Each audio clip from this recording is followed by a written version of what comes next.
Hello friends, welcome to Science Academia. I am Ankita Pathak and today we will discuss about genetical disorders. तो चलिए बात करते हैं genetical disorders की। जो genetical disorders हैं इनको टू कैटेगरीज में डिवाइड किया गया है। फर्स्ट कैटेगरी है हमारी मेंडेलियन डिसऑर्डर्स एंड सेकंड है हमारी क्रोमोसोमल डिसऑर्डर्स। तो आज हम बात करेंगे मेंडेलियन डिसऑर्डर्स की। तो मेंडेलियन डिसऑर्डर्स जो होते हैं वो ऑल्टरनेशन और mutation of gene in a single gene. जो हमारे मेंडेलियन डिसऑर्डर्स होते हैं वो alternation and mutation of gene की वजह से होते हैं। मतलब हमारी एक सिंगल जीन में ऑल्टर हो जाना और सडन चेंजमेंट आ जाना। जो म्यूटेशन होता है वो सडन चेंजमेंट ऑफ जीन होता है, उसको ही हम लोग कहते हैं म्यूटेशन, और उसमें ही चेंजमेंट आ जाना वही होता है हमारा Mendelian disorder. And this order may be dominant or recessive, and these transmitted from one generation to next generation following Mendel principle of heredity। तो ये वन जनरेशन से अनदर जनरेशन यानी कि नेक्स्ट जनरेशन में जाता है, ट्रांसफर होता है one generation to next. Then है इसके टू टाइप्स हैं, autosomal disorders and sex linked disorders. तो ऑटोसोमल डिसऑर्डर्स में आता है cystic fibrosis, sickle cell anaemia and phenylketonuria. And sex linked disorder में आता है haemophilia and colour blindness. Then बात करते हैं सिकल सेल एनीमिया की। तो जो सिकल सेल एनीमिया है ये ऑटोसोमल लिंक्ड रेसेसिव डिसऑर्डर है, और ये जो डिजीज है ये single pair of allele HBA and HBS से कंट्रोल की जाती है। And for HbA only the homozygous normal individual. जो HbA एंड HbA है ये सिर्फ होमोजाइगस नॉर्मल इंडिविजुअल के लिए यूज़ की जाती है। एंड HbS जो है ये शो करता है हमें डिजीज सिकल सेल एनीमिया, जो कि फिनोटाइप पे होती है, मतलब फिजिकल अपीयरेंस से हमें पता चलता है, जिसमें HbS एंड HbS जो है वो शो करता है सिकल सेल एनीमिया डिजीज को। देन जो हेट्रोजाइगस इंडिविजुअल होता है वो करियर होगा इसमें, जब उसका जो जीनोम्स होंगे वो HbA एंड HbS होंगे तो वो करियर होगा हेट्रोजाइगस इंडिविजुअल, क्योंकि इसमें A and S two different gene है इसलिए ये हेट्रोजाइगस है। Then the sickle cell anemia is called due to point mutation in the hemoglobin chain during the point mutation। ये जो सिकल सेल एनीमिया है ये पॉइंट म्यूटेशन के कारण होता है, जो हीमोग्लोबिन चेन में इसका फॉर्मेशन हो जाता है पॉइंट म्यूटेशन का। और जो बीटा ग्लोबिन चेन होती है हमारी वो हीमोग्लोबिन जो है वो शो करता है सब्स्टिट्यूशन एक सिंगल नाइट्रोजनस बेस में, जो कि 6th कोडॉन होता है ग्लोबिन जीन में। और जो बीटा ग्लोबिन चेन होती है कोडॉन GAG वो प्रेजेंट होता है म्यूटेशन के कारण, और जो नाइट्रोजनस बेस A होगा वो रिप्लेस्ड होगा U से, मतलब कि A फॉर्म कर लेगा हमारा new codon GUG, and that is GAG codon which is responsible for the amino acid glutamic acid and is replaced by GAG। ये सब आपको नहीं समझ में आ रहा होगा, ये आपको नेक्स्ट चैप्टर जो मॉलिक्यूलर इनहेरिटेंस है उसमें आपको डिटेल में बताया जाएगा। तब तक के लिए आप बस इतना समझ सकते हैं। देन जब आपको इसका नेक्स्ट बताया जाएगा जहाँ पे आपके कोडॉन्स के बारे में आएगा तब आपको और अच्छे से समझ में आ जाएगा, तो मैं नेक्स्ट चैप्टर में आपको पढ़ाऊंगी। देन जो अनदर डिजीज है वो है फिनाइल कीटोन्यूरिया। तो जो फिनाइल कीटोन्यूरिया है it is caused by a recessive mutant allele on the chromosome number 12। जो क्रोमोसोम नंबर 12 में रेसेसिव म्यूटेंट एलील के कारण ही ये फिनाइल कीटोन्यूरिया होता है, और ये एक एरर है मेटाबॉलिज्म का, और ये इनहेरिटेड होता है ऑटोसोमल रेसेसिव ट्रेट में, मतलब ये ऑटोसोमल रेसेसिव ट्रेट में अटैक करता है। देन अ क्लासिक PKU, इसको PKU भी कहते हैं, एंजाइम जो है वो ब्रेक डाउन करता है फिनाइल लेनानाइन को और हाइड्रोक्सिलेज को, और ये जो कम्प्लीटली नियरली कम्प्लीटली डिफिशियंट होता है। और this enzyme normally converts phenylalanine to another amino acid tyrosine. अभी मैं आपको इसके बारे में अच्छे से बताऊंगी। Accumulation of these chemical in the brain result mental retardation as they are not absorbed by kidney. जो इस फिनाइल कीटोन्यूरिया होने से जो ब्रेन होता है वो मेंटल रिटार्डेशन भी हो जाता है, मतलब ब्रेन अच्छे से माइंड हमारा अच्छे से वर्क नहीं करता। देन अब हम समझते हैं ये जो फिनाइल कीटोन्यूरिया है इसको PKU भी कहते हैं। जैसे एक नॉर्मल पर्सन कैसे कैसे इसमें बिहेव करेगा और एक पीकेयू पर्सन मतलब फिनाइल कीटोन्यूरिया वाला पर्सन कैसे बिहेव करेगा। तो ये प्रोटीन फ्रॉम फूड्स हैं, यहाँ पे फिश और अनदर टाइप के आप प्रोटीन्स देख रहे हैं जिससे ह्यूमन बॉडी में प्रोटीन मिलता है, और ये प्रोटीन फ्रॉम मसल्स, ये एक human as a human draw है। और जब नॉर्मल पर्सन होगा जिसको फिनाइल कीटोन्यूरिया नहीं होगा तो देन एमिनो एसिड का फॉर्मेशन होगा। तो एमिनो एसिड जो है वो 2 फॉर्म्स में कन्वर्ट होगा, देन फिनाइल एनालाइन में, एंड इसको पीएचई भी बोलते हैं, एंड अदर एमिनो एसिड्स में। तो जो ये फिनाइल एनालीन है, फिनाइल एनालीन, तो इसमें फिनाइल एनालाइन हाइड्रोलेज एंजाइम होगा जो कि कन्वर्ट हो जाएगा टायरोसाइन में। तो जब ये कन्वर्ट हो जाएगा टायरोसाइन में तो ये फॉर्मेशन सही करेगा, और जिसको पीकेयू होगा मतलब फिनाइल कीटोन्यूरिया डिजीज होगी, वो एमिनो एसिड में कन्वर्ट होगा, देन फिनाइल एनालीन में जाकर ये फिनाइल एनालाइन हाइड्रोलेज बनाएगा।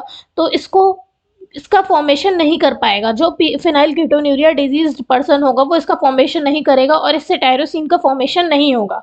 देन जो अदर एमिनो एसिड्स हैं ये ऐसे के ऐसे ही रहेंगे, मतलब इनका कोई भी कहीं भी कन्वर्जन नहीं होता है। जब ये फिनाइल एनालाइन हाइड्रोलेज नहीं बन पाएगा तो जो बिल्डअप हो जाएगी पीएचई मतलब फिनाइल कीटोन्यूरिया, जो प्रॉब्लम आ रही है बिल्डअप हो जाएगी और इससे हमारी हेल्थ प्रॉब्लम्स होंगी, जैसा कि हमने पहले पढ़ा था कि मेंटल रिटार्डेशन, किडनीज में प्रॉब्लम, लंग्स में प्रॉब्लम। तो ये लंग्स प्रॉब्लम हो जाएगी, यही होती है हमारी फिनाइल कीटोन्यूरिया डिजीज। नेक्स्ट हम बात करते हैं हीमोफीलिया की। जो हीमोफीलिया है वो सेक्स लिंक्ड रेसेसिव डिसऑर्डर है, और ये जो जीन होता है ये हीमोफीलिया का, ये एक्स क्रोमोसोम्स में प्रेजेंट होता है, एक्स क्रोमोसोम में प्रेजेंट होगा। और जो पर्सन सफरिंग होगा हीमोफीलिया से वो कॉन्टिन्यूअस ब्लीडिंग उसमें शो होगी, और ना mirror cut can be a cause of defect blood coagulation mechanism, मतलब उसमें क्लॉटिंग होगी, खून के थक्के जम जाएंगे। देन यही जो डिजीज होती है इसको ब्लिडर्स डिजीज भी कहते हैं। जो ये मोर मेल्स इसमें सफ़र करते हैं हीमोफीलिया में अदर देन फीमेल्स, मतलब इसमें मेल हैं वो ज़्यादा सफ़र करते हैं बिकॉज इनके पास 1 एक्स क्रोमोसोम्स होता है मेल के पास, और the recessive allele able to express itself in male, और जो रेसेसिव एलील होती है वो मेल में एक्सप्रेस कर पाती है। इनके पास 1 एक्स क्रोमोसोम होने के कारण ये ज़्यादा सफ़र करते हैं मेल, फीमेल नहीं इसमें सफ़र करती। देन फीमेल करियर होती हैं ओनली। तो possibility of the female becoming haemophilic is very rare, female will be a carrier of haemophilia disease और they pass on the disease to their son, मतलब इसमें ये करियर होती हैं फीमेल, और ये जो डिजीज है ये सिर्फ अपने सन को ही पास कर सकती है क्योंकि ये मेल इसमें ज़्यादा डोमिनेट कर रहे हैं इस डिजीज में, तो ये पास कर सकती हैं अपने सन को।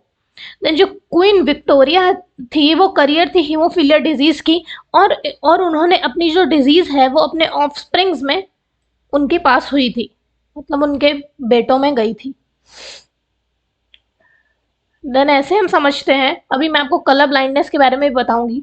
तो जो हीमोफीलिया का पहले समझ लेते हैं, जो मेल होगा अगर उसका एक्स वाई क्रोमोसोम होगा तो वो नॉर्मल होगा, और एक्स एच वाई होगा मतलब ये हीमोफीलिया का साइन है, ये जो एच है, तो मेल जो होगा वो हीमोफिलिक होगा। और फीमेल जो होगी उसमें एक्स एक्स अगर उनके क्रोमोसोम्स हैं तो वो नॉर्मल होगी, एंड एक्स एच एक्स है तो करियर होगी, and x H x H है तो वो हीमोफिलिक होगी। देन ऐसे ही कलर ब्लाइंडनेस अभी मैं आपको बताऊंगी आगे क्या होता है, तब तक ये देख लेते हैं। ऐसे ही जो इसके कलर ब्लाइंडनेस में जो मेल के क्रोमोसोम्स होंगे एक्स वाई होंगे तो नॉर्मल होगा, X C C for colour blindness denoted here, तो वो कलर ब्लाइंड होगा। और फीमेल जो है वो एक्स एक्स होगा normal, then female X C X carrier होंगे, and female X C colour blind होगा। देन हीमोफिलिक का हम एक क्वेश्चन कर लेते हैं, ये क्वेश्चन आपके आ सकते हैं और इससे पूछे भी जा सकते हैं question. A non haemophilic couple informed by their doctor there is a possibility of haemophilic child be born to them, explain the genotype and phenotype of the offsprings. हमें इसमें जेनेटिकल कॉन्स्टिट्यूशन एंड फिनोमिनन मतलब physical constitution बताना है आपको, genotype and phenotype. तो X X ये male के लिए है, नॉर्मल क्रोमोसोम्स हैं इनके, इनकी जो गैमिट फॉर्मेशन होगा तो एक्स वाई आ जाएगा। Then X H X carrier for women, then X H X आ जाएगा क्योंकि इसमें बोला गया है अ नॉन हीमोफिलिक कपल, एक नॉन हीमोफिलिक कपल को इन्फॉर्म किया गया है, मतलब बताया गया है कि उनका जो चाइल्ड होगा वो हीमोफिलिक भी हो सकता है, तो उसके बेसिस पे हमें बताना है। तो वुमेन करियर होगी तभी तो चांसेस होंगे इसमें, क्योंकि अगर दोनों ही नॉर्मल होंगे तो कोई चांस नहीं होंगे, तो विमेन ऑलवेज भी carrier not haemophilic. Then X Y और ये एक्स का हम लोग इधर मेल है, इधर ये फीमेल है, इसमें क्रॉसिंग कराएंगे तो X H Y then X and X Y.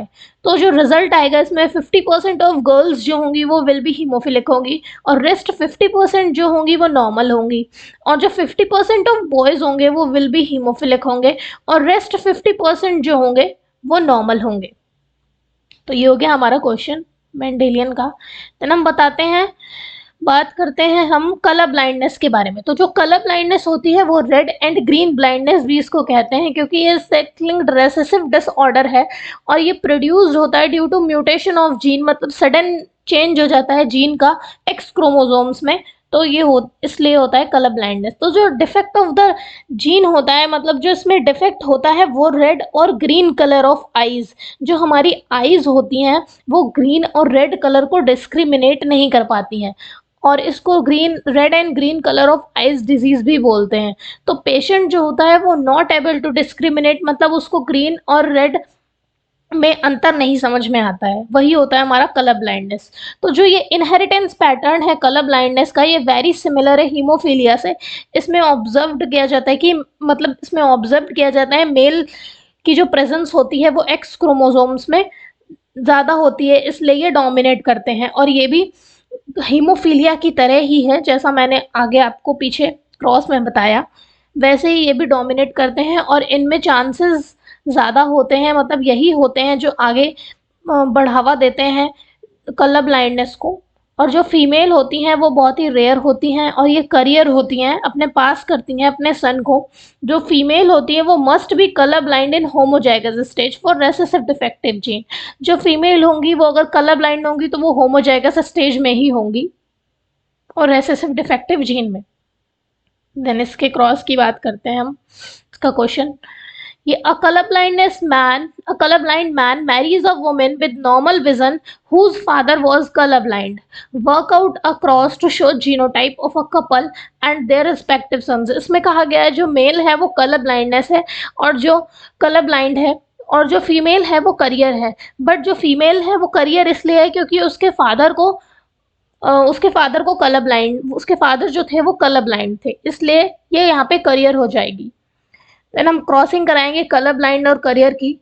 तो यहाँ पे हमने एक्स सी वाई लिख लिया, देन एक्स सी एक्स लिख लिया। तो जब क्रॉसिंग कराई तो X C and X C Y, then X C Y X C का कराएंगे तो X C Y and X Y. तो ऐसे ही क्रॉसिंग करा दी। तो इस केस में जो है वो फादर ऑफ द वोमेन जो है वो कलर ब्लाइंड थे, so women will be carrier for the colour blind, जैसा मैंने आपको भी बताया। और इसमें जो रिजल्ट आएगा हमारा वो 50% of girls will be colour blind होंगी and rest 50 will be carrier होंगी, और जो 50% ऑफ बॉयज़ होंगे वो विल बी कलर ब्लाइंड होंगे और जो रेस्ट 50% होंगे वो विल बी नॉर्मल होंगे। तो ये था आज का सेशन। अगर आपको सेशन पसंद आया हो तो प्लीज़ वीडियो को लाइक कीजिए, चैनल को सब्सक्राइब कीजिए, शेयर कीजिए, कमेंट कीजिए। Thank you very much and have a nice time.